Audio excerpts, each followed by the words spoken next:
Antes de empezar, queríamos pedirles un favor. Si no le han dado seguir o follow al botón de este podcast, por favor háganlo en cualquier plataforma donde nos escuchen. Así se enterarán de cuando publiquemos nuevos episodios. También los invitamos a calificarnos. Y si les gusta este programa, ayúdennos a compartir este podcast con sus familiares o amigos. Y bueno, si quieren apoyarnos de otra manera, únanse a nuestra comunidad de cómplices. Esa es la manera más directa de apoyarnos. Se pueden unir con el valor que quieran y recibirán beneficios adicionales. Les dejamos el link en la descripción del episodio. Gracias desde ya. Este episodio llega a ustedes gracias al apoyo de Algoritmo Taller Digital. Esta es una nueva compañía de software que hace investigación, diseño y desarrollo de soluciones digitales. En el 2021, Algoritmo fue seleccionada como una de las 51 startups más prometedoras del país. Algoritmo además estuvo a cargo de la construcción de nuestro sitio web y el sistema de cómplices de la no ficción. Son de verdad unos tesos que saben lo que necesita una organización para desarrollar soluciones digitales en el mundo de hoy. Conozcan más sobre Algoritmo en algoritmo.co. La Cuadra pasó de ser el sitio soñado de la infancia a una academia de formación de delincuentes. Esta es la historia de esa cuadra y de los muchachos que en ella nacieron, crecieron, amaron, pelearon y murieron, que son los mismos que aparecen en la foto, mis amigos. Este es un fragmento de las primeras páginas de La Cuadra, una novela que Gilmer Mesa, un escritor antioqueño, publicó en el 2017. En ella cuenta lo que sucede en la cuadra donde creció en el barrio Aranjuez de Medellín a finales de los años 80. Allí, entre muchas otras cosas que pasaron, mataron al hermano mayor de Gilmer. Uno se tiene que morir por el afecto. Es por lo único que esta vida es vivible. Y para mí la amistad, el amor y todas las formas de afecto que conozco son lo más importante que existe en esta vida, y entre ellas hacer lo que uno hace con tanto amor, como en mi caso es la literatura. La literatura es básicamente la vida. En esta entrevista hablamos de esa cuadra, del mal, de la literatura, de la música, la enseñanza, la muerte y el dinero. Una frase que es muy de cajón, que el dinero y el poder corrompen. Yo creo que el dinero y el poder desenmascaran a la gente.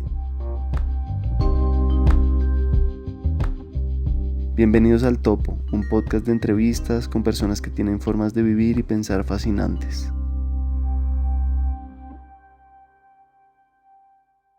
Pues hablemos entonces antes de cualquier cosa, como de sus datos biográficos. Cuénteme un poquito cómo fueron sus papás. Creo que una pregunta también un poco común, pero que quiero que aclaremos es qué tanto de lo que está en La Cuadra lo vivió en carne propia, y si no, de dónde salió y cuál fue la necesidad de sacar esta historia.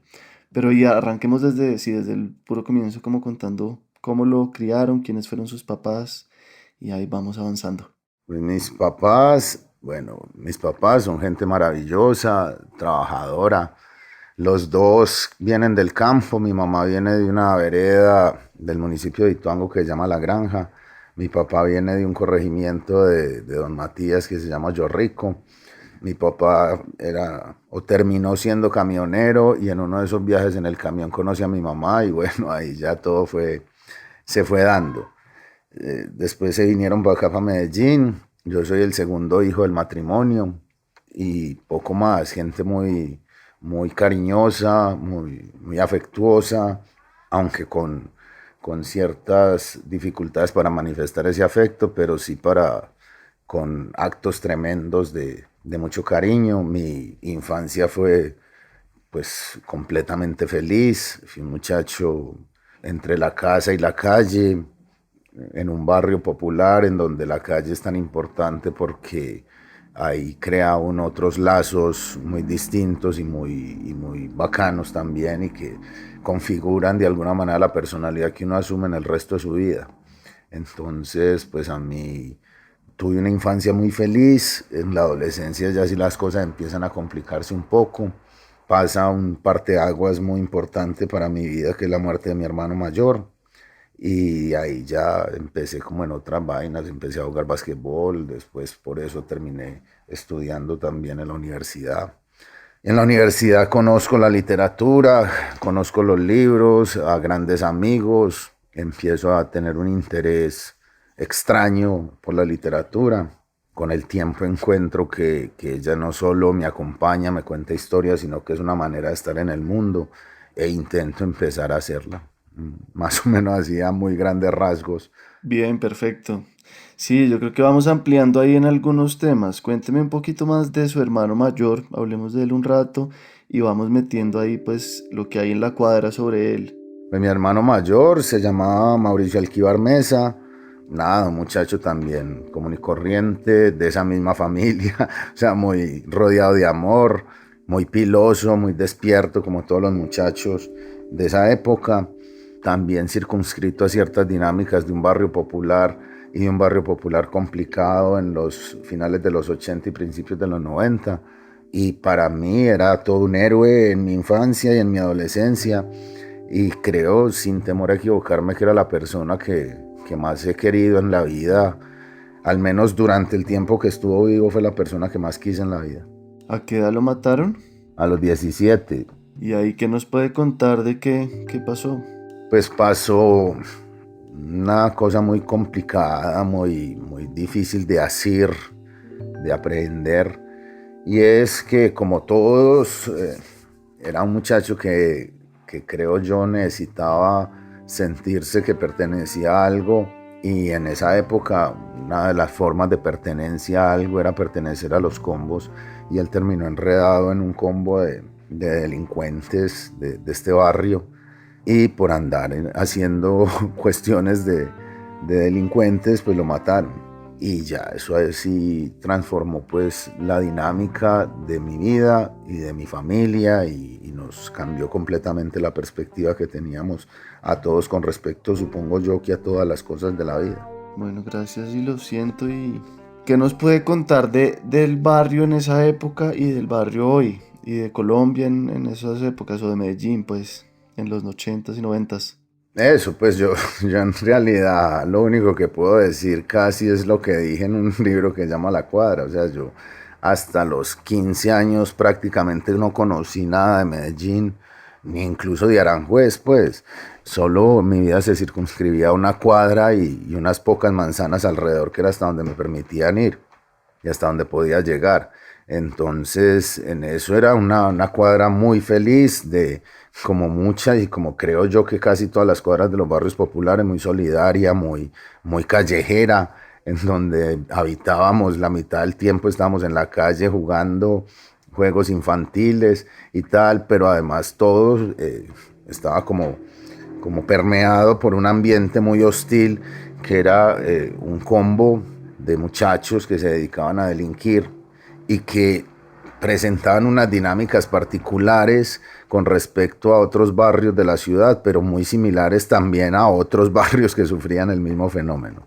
Entonces, claro, todo pasaba por ellos, se volvían una suerte de héroes a los que uno quería emular, en gran medida también porque pasa lo que pasa siempre con todos los héroes, no se conoce sino una parte de la historia, y esa parte era muy llamativa, muy fashion, muy determinante para la adolescencia. Es decir, ellos eran los que figuraban, de los que todo el mundo hablaba, los que tenían cierta notoriedad, y como todas las personas en la adolescencia uno quiere tener esa notoriedad entre sus pares, entre sus iguales. Entonces se convirtieron también en una sombra que cobijaba casi que todos los aspectos de la vida cotidiana. De ahí que uno vivió como con esas dos influencias, la familia y la calle, todo el tiempo. Entonces Aranjuez era un barrio también muy dicotómico, quizás un oxímoron en sí mismo. Entonces tenía unas manifestaciones de afecto tremendas, pero también unas manifestaciones de violencia brutales, que se iban haciendo cotidianas y que uno pasaba de un momento a otro del espanto a la euforia. Una cosa increíble, que creo que también delimitó o definió de alguna manera el etos de la ciudad, o al menos de una muy gran parte de la ciudad, quizás la mayoría de la ciudad, que vivió esa misma suerte de contradicción. Entonces, bueno, fue un barrio que para mí es como sinónimo de hogar, para mí es el sitio muy similar a lo que es el ser humano, un sitio muy contradictorio, pero que en donde pase lo que pase y pese a lo que sea, termina triunfando el afecto. Y creo que no hemos dicho el nombre, es Aranjuez, ¿cierto? Y para los que no saben, descríbanos un poquito dónde está ubicado y sí, como que debemos saber de Aranjuez. Aranjuez está ubicado en el nororiente de la ciudad, tirando pues colina arriba después del valle donde está la Universidad de Antioquia, que es como un sitio de referencia muy claro de Medellín. Ahí se encumbra Medellín hacia, en todas las direcciones y en la dirección nororiental se encumbra Aranjuez. Pero ya, digamos, en la época mía también de Aranjuez para arriba había muy poco, éramos casi que la periferia de la ciudad, mientras que comparado con hoy en día Aranjuez pues queda a 10 minutos del centro y ya las periferias han crecido exponencialmente, entonces quedamos como casi que en la mitad de la ciudad y de ahí para arriba ya hay muchas cosas. Hoy en día hace parte de una de las 16 comunas de Medellín. Esta es la Comuna 4 que lleva el nombre del barrio, pero que se compone de otro montón de barrios. Y bueno, más o menos esa es la descripción. Bien, le iba a pedir, que se me olvidó decirlo antes, que leyéramos algunos apartes de la cuadra. Yo creo que en la página 16, como desde el quinto renglón o sexto, desde En una niñez pobre, yo creo que eso le da a la gente una idea del contexto de esta novela. Ok, bueno, voy. En una niñez pobre, el lugar donde se nace es de vital importancia, es donde uno fundamenta su existencia, ahí se condensa todo lo que hay de importante en la vida. Ahí están la familia, los amores, los amigos y el acomodo vital a los quehaceres cotidianos que le permiten a uno el desarrollo intelectual y biológico.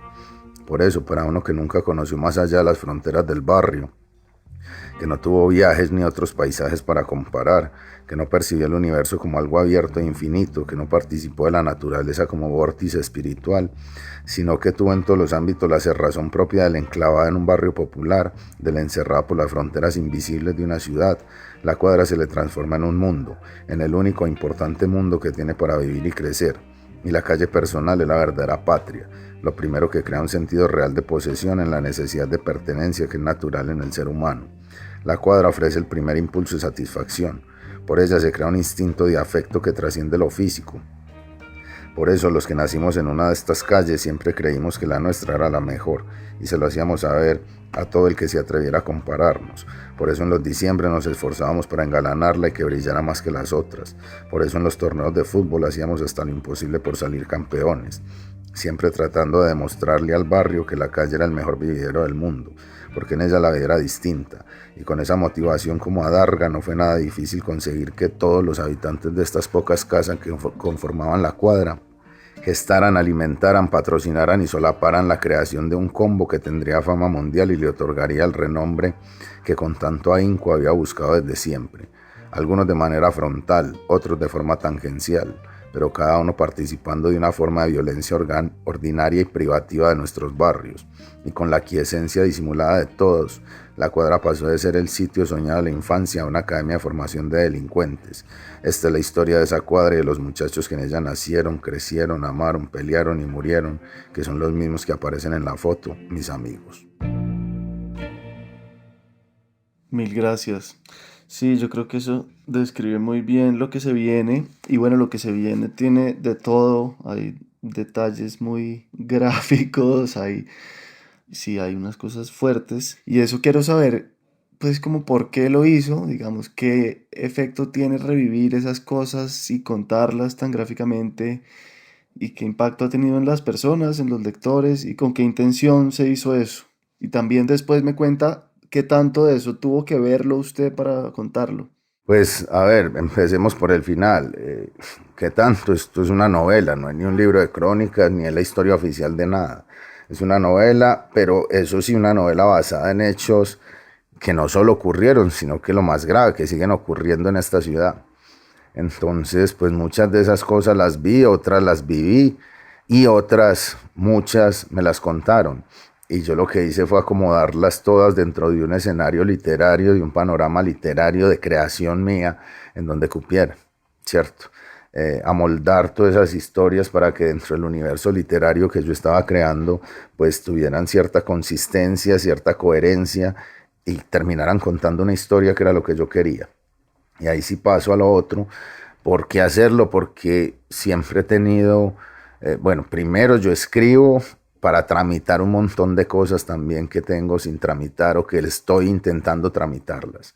Atravesar ciertos senderos que me ha sido complejo atravesarlos, y a través de la literatura creo que voy consiguiendo adelantar el paso, aunque sea de a poquitos. Entonces era más una necesidad mucho más íntima, y dentro de esas necesidades íntimas pues he tenido unos temas que me han obsesionado toda la vida. Es más, desde que mataron a mi hermano, que la muerte y el mal dejaron de ser temas ajenos, cierto, que eran temas que uno no creía que tenían nada que ver con uno, y que ya se me metieron pues de lleno a la casa, a la familia y a la vida. Pues quise empezar a indagar ciertas sensaciones que estaba teniendo y ciertas obsesiones, que yo creo que uno no escribe sino sobre las cosas que los obsesionan. Entonces, pues por eso hice esto, porque habían temas que me molestaban profundamente: la muerte en sí misma, la ausencia que causa, y ciertas prácticas también que consideraba muy nefandas, que había escuchado, visto, vivido.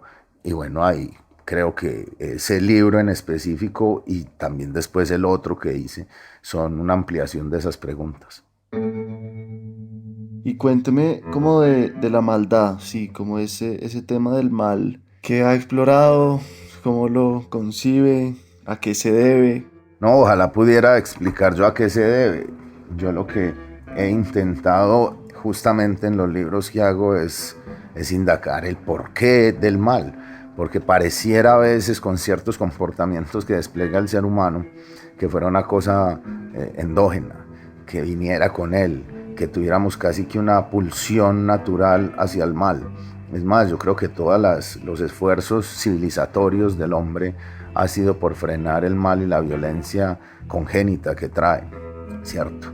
Si no fuera por las religiones, que algunas personas es quizás el único límite moral que conocen, que es el de la religión basada sobre todo en el temor, y después otra suerte de mito moderno que es el Estado moderno, con las leyes que tratan de frenar o de dirigir a una sociedad.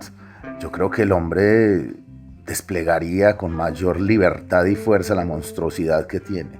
Yo creo que en eso soy un poco pesimista, y creo que el hombre es muy monstruoso y que tiene cierta monstruosidad que en el menor descuido emerge y hacen un daño terrible.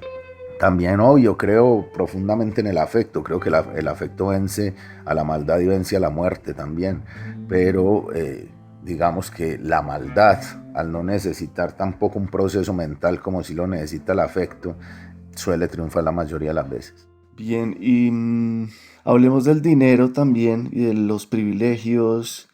Y no sé, cuénteme ahí qué ha reflexionado sobre eso. ¿Cree que corrompen en sí mismos, que son el motor detrás de los humanos? O si no, ¿cuál es? Y ahorita leemos un fragmentico sobre eso. No, incluso creo que está en ese libro. Claro, yo no creo que una frase que es muy de cajón, que el dinero y el poder corrompen. Yo creo que el dinero y el poder desenmascaran a la gente. Yo creo que si usted era un alma noble, el dinero y el poder lo ennoblecerán más. Pero si usted era un alma corrupta, el dinero y el poder lo corrompen más.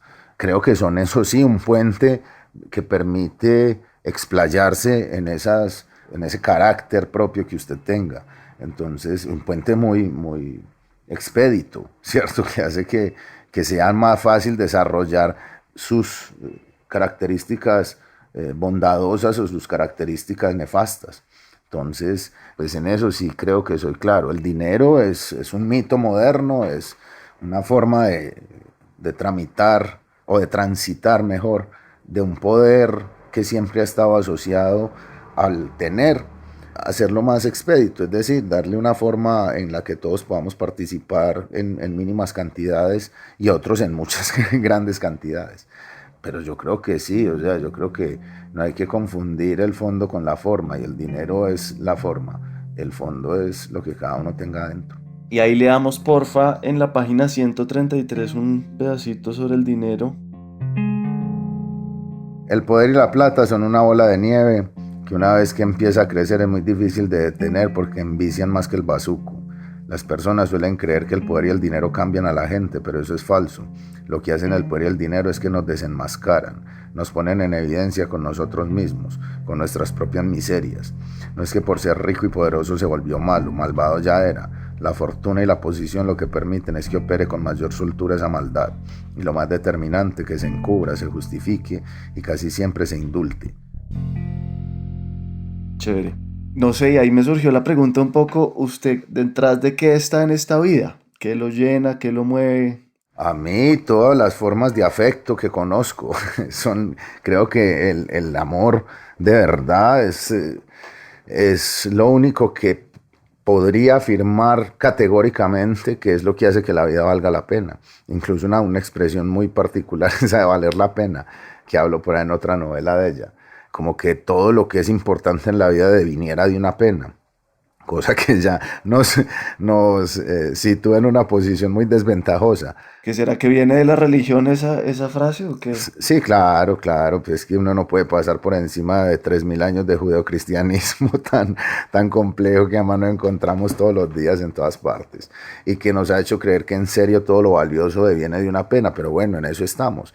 Entonces, si hay algo por lo que sí es importante luchar siempre, es por imponer el afecto sobre cualquier otra cosa, que siempre gane. Es difícil, obvio. Todas las cosas importantes son difíciles realmente. Si hay alguno de los problemas graves que tenemos es por tomar siempre los caminos más fáciles o los caminos más expeditos. Los caminos difíciles tardan más, pero dan unas cosas mucho más importantes. Entonces sí, yo creo que, y me sitúo en ese punto y me cierro en eso, de considerar que esta vida vale la pena por la gente que uno quiere y lo quieren. La amistad es una cosa fundamental, sin la cual yo no podría concebir la vida. Mis amigos son una cosa determinante. ¿Cierto? Es otra familia importantísima. La familia, obvio, la de sangre, por la que uno se juega tranquilamente la vida. Entonces, no es que yo no creo que tenga ninguna tensión fanática de la muerte, ni tanática, pues, por supuesto, sino que, es decir, no es tan importante la muerte cuando usted ya definió por qué vale la pena morirse. Entonces, uno se tiene que morir por el afecto. Es por lo único que esta vida es vivible. Y para mí la amistad, el amor y todas las formas de afecto que conozco son lo más importante que existe en esta vida. Y entre ellas, hacer lo que uno hace con tanto amor, como en mi caso es la literatura. La literatura es básicamente la vida, para mí. Qué bonito, gracias. Y ahí cuénteme de eso, de la literatura y de cómo fue que lo cambió y cómo llegó a su vida y de dónde salió. Sí, ¿usted es de familia de lectores y así o para nada? O ¿cuál ha sido cuál ha No, sido el rol de la literatura en su vida? no, pues no sé, yo creo que hubo como un segundo nacimiento mío cuando encontré la literatura. Yo nunca, pues en mi casa no se leía nada, en el colegio lo que me pusieron a leer eran cosas que a mí nunca me hablaron realmente, no sentí lo que sentí después que fue una compañía. ¿Con qué libros, con qué literatura y en qué momento? No, yo llegué a los libros tardísimo, como a los 19 años, y de hecho no les tenía, o sea, no los veía como un vehículo para nada. O sea, yo nunca compré un libro, los 2 o 3 que habían en mi casa eran libros muy charros, ahora que lo pienso, eran el diccionario de Chicago, de inglés-español, era un libro de Mandino, me acuerdo, que creo que se llamaba El vendedor más grande del mundo y cosas así, pues por el estilo. Nunca tuve como el impulso. Ya después, gracias a mi padrino, primero gracias a que me llegó de alguna manera No nacimos pa' semilla, que fue un libro que me pusieron a leer en 11, pero no lo leí. Pero después en mi casa empecé a mirarlo y vi esas historias y fue el primer libro que leí porque me pareció chévere, porque me gustó lo que había ahí, porque hablaba cosas que yo entendía y que tenían que ver con mi vida cotidiana. Y gracias a ese libro que me despertó ese interés, pues mi padrino empezó a mostrarme algunos libros y por eso a la hora de elegir qué carrera iba a seguir después de que había fracasado estudiando ingeniería química, decidí que tenía que ser algo que tuviera que ver con leer, pero no es que hubiera leído nada. había leído 2 libros, pero creía que leyendo pues me podría al menos entretener. Y entonces en una mezcla entre mi padrino que me mostraba esos libros que se llama John Jairo Cifuentes y ya después los compañeros en la universidad que se llaman Beatriz, Juan Diego y David Molano, ellos sí me mostraron como otra puerta a la vida, una puerta encantadora y fascinante. Y era que lo primero que encontré con la literatura era gente que pensaba muy parecido a mí y que me contaba unas historias que yo era fascinado escuchándolas. Entonces me aficioné demasiado a ella. Y ya como que digamos, el guiño definitivo ocurrió como le ocurre, supongo yo, a todo el mundo que se aficiona mucho a algo, y es que llega un momento en que uno cree que puede hacerlo. Y ahí pues me senté a intentar escribir y bueno, borroneé algunos cuentos muy malos y cometí unos cuantos versos que son aún peores, pero sabiendo y claro, teniendo plena conciencia de que era horrible lo que estaba escribiendo, encontré una cosa maravillosa, y es que entre esa página en blanco y yo había una intimidad que no tenía con nada más. Una intimidad donde yo era absolutamente libre, donde yo podía hacer lo que me diera la gana. Y con una cosa más tesa todavía, una intimidad con una libertad total que no implicaba o que no castigaba el error, porque si yo me equivocaba, bastaba con que apagara el computador o arrugara la hoja y la tirara a la basura y volviera a empezar. Entonces yo nunca le tuve miedo a volver a empezar, ¿cierto? Es más, hasta ahora no le tengo miedo a volver a empezar todavía. Entonces yo sabía y de hecho lo tomé casi como que así desde el principio, que yo estaba haciendo esbozos, ensayos para que algún día alguno de esos versos, alguno de esos párrafos o alguna de esas cosas dijera algo que a mí me sonara bien y que me gustara. Pero había una libertad total, o sea, encontré en la literatura una cosa que no encontré en nada más. Bueno, sí había encontrado esa cosa también en la música, pero yo sigo siendo muy sordo y nunca conocí un instrumento, sino ya hasta cuando estaba viejo y veía que era muy intrincado ese mundo musical. En cambio, con la literatura bastaba que tuviera una hoja y un papel, y un lápiz. Y encontré una vaina, y era que no importaba lo que ocurriera, no importaba que afuera sonaran tiros, que hubiera perdido a la persona que más quería en el mundo, que el amor no se suscitara, no se diera como yo lo estaba pensando, que se comiera mal, porque todas las noches podía llegar y crear una historia que era mía y absolutamente mía, y en la que yo era completamente libre, y en la que no mataban hermanos, y en la que no había hambre, y en la que no sonaban tiros, o si sonaban porque yo los hacía sonar, y si tenían hambre era porque yo los quise poner a aguantar hambre, y era una cosa fascinante. Era ser dueño de un espacio de libertad como no he encontrado ningún otro, y por eso creo que voy a escribir hasta el día que me muera, independiente de lo que pase con mis libros. ¿Y qué libros lo marcaron profundamente o qué autores? Autores, pues el primero fue Alonso Salazar, porque pues me gustó mucho eso que contó ahí y tal, y fue como un libro iniciático. Pero ya después, cuando ya empecé a consumir literatura y a ver los intríngulis de este arte maravilloso, pues a mí me voló la cabeza, pero así locamente. El primero fue Juan Rulfo. Cuando yo leí El Llano en Llama, me parece que aún hoy me parece el mejor libro de cuentos que se ha escrito, de los que yo conozco, obviamente. Pero sobre todo cuando leí Pedro Páramo, y por ahí en la mitad me di cuenta que los que estaban ahí eran muertos. Puta, a mí se me estalló la cabeza en 1000 pedazos y dije, carajo, es que esta vaina me puede hacer, es que uno puede poner a conversar a los muertos y tal. Entonces para mí eso fue fascinante. Y después ya viene como la gran revelación de mi vida de autores, que es don Mario Escobar Velázquez. Cuando yo leí Cuando pase el ánima sola, dije, esto es lo que yo quiero hacer en la vida, escribir, así es que yo quiero escribir en la vida. Entonces, bueno, ya don Mario no solo despertó ahora sí la forma en que yo quería escribir, sino que pues es uno de las compañías constantes que mantengo. Yo lo releo constantemente y tengo toda su obra, soy así un enfermo don Mario Escobar Velázquez. Y bueno, y ya después otros que vinieron a juntarse son Ernesto Sábato, que lo descubrí en la universidad, y cuando leí sobre Héroes y Tumbas también fue una cosa increíble. Dostoyevsky, sobre todo Dostoyevsky, pero en especial Crimen y Castigo también fue una obra muy iniciática para mí. Y otro que también me abrió mucho los ojos y me situó como en una cosa muy tesa, y era ser latinoamericano y ser de Medellín y ser de Aranjuez, que fue Eduardo Galeano, que también fue otro de los que yo podría meter ahí en esa lista de importancia. Sin embargo, hay uno que sobrepasa a todos en importancia y que fue después que yo entendí que en realidad lo que yo tenía adentro era todo un universo que él me había creado, y fue Rubén Blades. Entonces, antes de yo llegar a los libros, incluso a mí sí, lo que me ocurrió después con Rulfo, a mí me había ocurrido con Rubén Blades cuando yo conocí la canción Maestra Vida, que todos la cantábamos y tal. Yo nací, crecí en un barrio muy salsero, entonces pues era una canción que lo acompañaba a uno así como todos los días.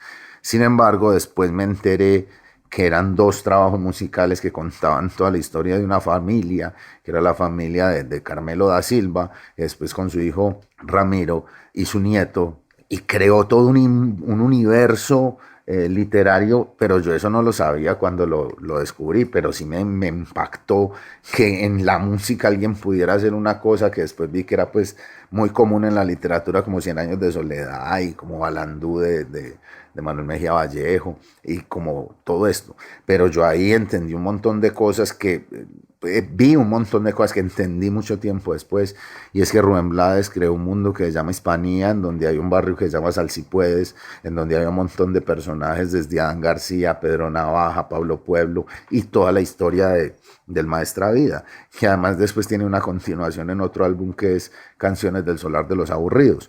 Pero todo eso me llegó como por partes que después yo fui armando cuando ya sí estaba interesado en crear un universo literario. Entonces pues yo sí tenía, y eso sí fue desde los 10, 11 años que descubrí todas estas cosas maravillosas de Rubén Blades, y que después cuando me dedico a la literatura entiendo que ha sido como la influencia más importante que he tenido. ¿Qué canción de Rubén Blades le llega a la cabeza si piensa en él? No muchas, pero así como para recomendarle a alguien, Vida. Nadie escoge a su familia o a su raza cuando nace, ni el ser rico, pobre, bueno, malo, valiente o cobarde. Y bueno, y de hecho la novela, la que estamos hablando, que es La Cuadra, tiene un epígrafe de Rubén Blades y otra canción que es hermosísima que se llama Las Calles. Si no, si quiere le hace usted todo el epígrafe, todo ese epígrafe es muy bonito. A ver, yo lo leo. Pues sí, sobre todo no solo que lo escuchen, vayan, escuchen la canción, no por el epígrafe, es que la canción es increíble. Dice: las calles de nuestros barrios nunca toman prisioneros, quiebran al que no resiste, sea local o sea extranjero. Ahí la paciencia no existe con los que son majaderos, cada víctima es culpable si cayó por traicionero. Son páginas estas calles que se cogen con los años, escritas en un idioma que no entienden los extraños. Nacimos de muchas madres, pero aquí solo hay hermanos. En mi calle la vida y la muerte bailan con la cerveza en la mano. Soy de aquí, de los que sobrevivieron, soy de aquí. Yo soy de esa esquinita chiquita, bonita, bendita, de los que nunca se fueron.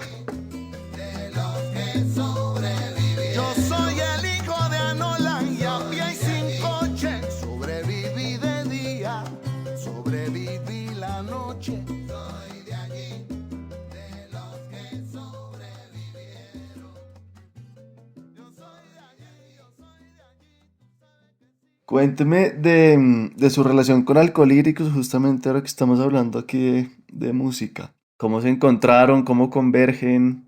¿Cómo han coincidido en narrar Aranjuez? Pues no, Alcolíricos son otros de mis hermanos de la calle, pues somos familia, indudablemente. Y además pues también pasa una cosa muy tesa, y es que pensamos cosas muy similares, sobre todo sobre el barrio, sobre la vida, sobre el afecto, sobre lo agradecidos que hay que estar con ciertas cosas en esta vida. Entonces nada, pues fuimos vecinos pero distantes. Yo fui muy amigo, fue el hermano mayor de Castro, que jugó básquetbol conmigo, y ahí tejimos una amistad y conocí al papá de Castro, que es una figura preponderante como en toda nuestra mitología personal, que es don Alejandrino, que de hecho él fue el que me regaló el primer cassette de salsa y me engomó de alguna manera en esa música. Entonces bueno. Salí del baño y me atracó una rima y me senté a escribirla igual que hace 13 años en la cocina. Soy el hijo de Marina y no sé nadar, solo sé que la amo con las mismas ganas que se bebe por olvidar. Dicen que uno sabe que está envejeciendo cuando la felicidad lo pone nostálgico, es verdad, mi abuelo decía, vivir tantos años también es ver morir a muchos. Pero yo soy un poquito mayor que ellos, yo soy mayor que Gamba 6 años y que Castro 3. Entonces, pues en la adolescencia esas diferencias sí son muy abismales y yo estaba en otro combo distinto al de ellos y ya los vine a ver estando ya ellos grandes y yo también, que ya eran raperos. Yo los conocí desde niños, pero para mí eran niños que estaban por ahí en la cuadra. Pero ya después los vi y alguien, un amigo muy querido por ellos y por mí, que se llama El Loco, que es Diego Acero, me sentó juicioso a escuchar lo que ellos hacían y recuerdo que escuché Acrobacias y dije, puta, qué manes tan tesos, huevón, qué bueno conocerlos, tan. Ven y busca dentro de este cobre, el bombo y la caja se quieren salir del bable. Llegó la hora, dejen que retumben las voces, calle sala de partos, nuestra música nace.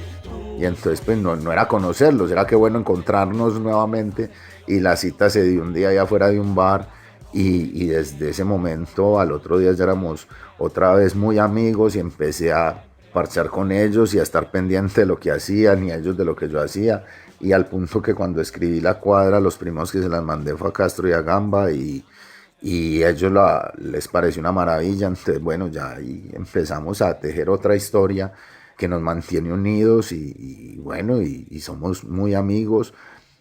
Yo los admiro profundamente, los respeto profundamente, creo que están haciendo la mejor música que se está haciendo en el mundo hoy en día. Y eso obviamente es decir la mejor música que se hace en Colombia y en Medellín. Lo hacen de una manera muy inteligente, muy honesta, que yo creo que es una de las cosas fundamentales para el arte, que tenga una honestidad. En ellos no hay nada simulado, todo es muy real, de verdad, para utilizar un término rapero. Y cuénteme de su faceta de profesor, de docente, hablemos del sistema educativo. No, ahí sí necesitamos por ahí tres charlas de estas. No, a mí me encanta dar clase, es una de las cosas que más me gusta hacer en la vida, aparte de escribir obviamente, porque además considero que yo no enseño nada, porque no creo que esté capacitado para enseñar nada, pero compartir con los muchachos y sobre todo con los pelados que están mucho más jóvenes que uno, es de alguna manera mantener abierta una conversación sobre los temas que a mí me interesan. Yo en eso creo que soy muy privilegiado y es que a mí me pagan por ir a hablar con gente de temas que a mí me interesan y que me gusta estar indagando constantemente sobre ellos, estarme leyendo, informando, discutiendo, poniendo en claro ciertas cosas y dudando de casi todo lo que dudando de todas las certezas que nos venden como tales. Entonces, y eso se logra en un salón de clases, imponiendo un discurso. Cuénteme un poquitico, ¿cómo sería una clase suya o cómo la prepara? Si me da curiosidad, ¿cómo sería usted profesor?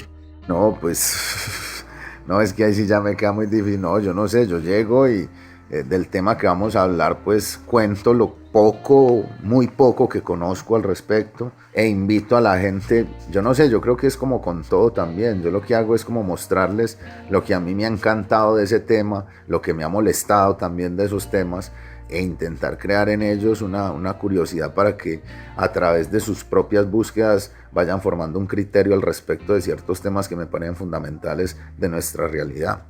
Por eso creo que he disfrutado tanto dando las clases de política, de geopolítica, bueno, no, y las de literatura también. Yo disfruto mucho dando clases. Y otro tema que no quería que se me pasara es pues las drogas y el narcotráfico, que tienen tanto que ver con Colombia, con su barrio, con Colombia en general, en todos los niveles, en todos los barrios yo creo que están. Pues sí, como cuál ha sido su acercamiento, dónde cree que está ahí como el punto ciego, porque ha sido como un tema tan problemático en nuestra sociedad, por ser ilegales, por los efectos, no sé. Sí. No, eso sí, seamos clarísimos, pues. O sea, dejemos de tratar el tema con pañitos de agua tibia, que es lo que han hecho siempre, como dice Gambetta, profundamente lúcido, Aquí combaten los ladrones, no la pobreza, pues, o sea, aquí combaten a los que meten droga y a los que la expenden, pero no combaten el origen del mal. Si vamos a hablar de narcotráfico, seamos serios y pongamos en la mesa a los que tienen que responder por eso, que son primero los lavadores de activos que están en los bancos, fundamental. Segundo, pongamos a los que hacen las materias primas para estas drogas, y no estoy hablando de la hoja de coca y la hoja de marihuana, ¿cierto? Eso es mínimo. Los que hacen toda la industria química que tiene enormes emolumentos y ganancias estratosféricas, ¿cierto? Y sentemos a los que más les interesa que esto se mantenga ilegal, porque con la ilegalidad viene acompañado de una violencia que permite crear unas órdenes paralelas, que son los traficantes de armas. Entonces, si los vamos a sentar a ellos, ahí sí hablemos de esta vaina. Lo otro ya es secundario, ¿cierto? Las drogas en una sociedad han existido desde siempre, esos estados alterados de la conciencia y quien la necesita. Y yo soy un libertario que también creo que la primera libertad que usted tiene en la vida es de meterse lo que le dé la gana, ¿cierto? Siempre y cuando con eso no joda a los demás. Entonces, si lo que vamos a hablar es que estamos jodiendo, que jode a la sociedad en general, pues sentemos a los que en serio tienen que ver con este problema, no al consumidor, que en el fondo es el renglón último de esta cadena. Le iba a pedir otra lectura sobre la muerte, si no es muy spoiler. Usted me dice si no quiere leerla, porque sería el final del libro, como en la página 191. Yo soy un caso raro, a mí no me molesta nunca que me cuenten los finales. Ah, bueno, sí, yo tampoco, a mí tampoco tanto. Pero puede que haya gente que sí, pero no sé, igual el libro no creo que termine en la última página. No, listo, entonces le damos en la 191 por ahí yo creo que desde fui malo como sustantivo, no como adjetivo, como en la mitad. Bien. Fui malo como sustantivo, no como adjetivo, al igual que la mayoría de mis amigos, porque era lo único que se podía hacer en una ciudad infame y en una época infernal en donde el lobo siempre se comía a Caperucita. Llevo 2 décadas tratando de entender, no para justificar lo vivido, sino para mirar con caletre que nos llevó a ser la sociedad que somos, ya que este barrio y esta cuadra apenas son una gota de agua en el mar de podredumbre que derrumbra a toda la humanidad. El odio cerril del hombre contra el hombre como una forma de afecto contradictorio e incomprensible. Después de días y sobre todo noches largas de pensamientos quedos, de haber sentido en carne propia el sufrimiento, la pérdida, la orfandad, el daño, después de concebir el amor, la ruina, la lealtad, el desamparo, después de compartir el cinismo, la crueldad, la burla y el deterioro, empiezo a vislumbrar los pasos venideros y los encuentro vacíos. El pasado nos constituye, pero también nos frena. Nos ata paisajes y voces que nos enturbian el presente y nos conmueven el futuro. Somos lo más que somos por lo que hemos herido, y con cada una de esas heridas no solo dañamos, arrebatamos y concluimos, sino que fuimos perdiendo. Se nos fueron diluyendo los amores, las ideas, los retornos, y fuimos quedando vacíos, yermos, apenas palpitando recuerdos. Cada golpe que infligimos es también una autoflagelación que va desbarrancando el único y real lugar que somos nosotros mismos, porque al fin de cuentas nosotros con nuestras historias y nuestras tragedias no logramos inmutar al universo que sigue impetérrito, empecinado en demostrar que la vida es simplemente una nada llena de muertes, entre otras 2 muertes, la de antes de nacer y la propia. Qué poderoso eso, gracias. No a vos. ¿En qué cree usted, Hilmer? ¿A qué se aferra? ¿En qué cree? En la potencia del ser humano. El ser humano, si bien tiene una monstruosidad muy grande, también es capaz de generar afecto en cantidades imposibles de imaginar. Creo que nosotros nos podemos mejorar constantemente en eso. Es más, pues obviamente descreo de todas las religiones, me parecen sistemas políticos nefastos, pero digamos que si entendiéramos metafóricamente, una parte del cristianismo es la única religión donde un hombre se vuelve Dios a través de sus actos. Y yo creo que los hombres podemos endiosarnos, al menos de alguna manera, entendiendo la palabra como una forma de ennoblecernos a través de nuestros actos. Y qué mejor que llegar a la muerte cargando un costalado de nobleza. Eso sería una maravilla. Gracias, gracias, gracias.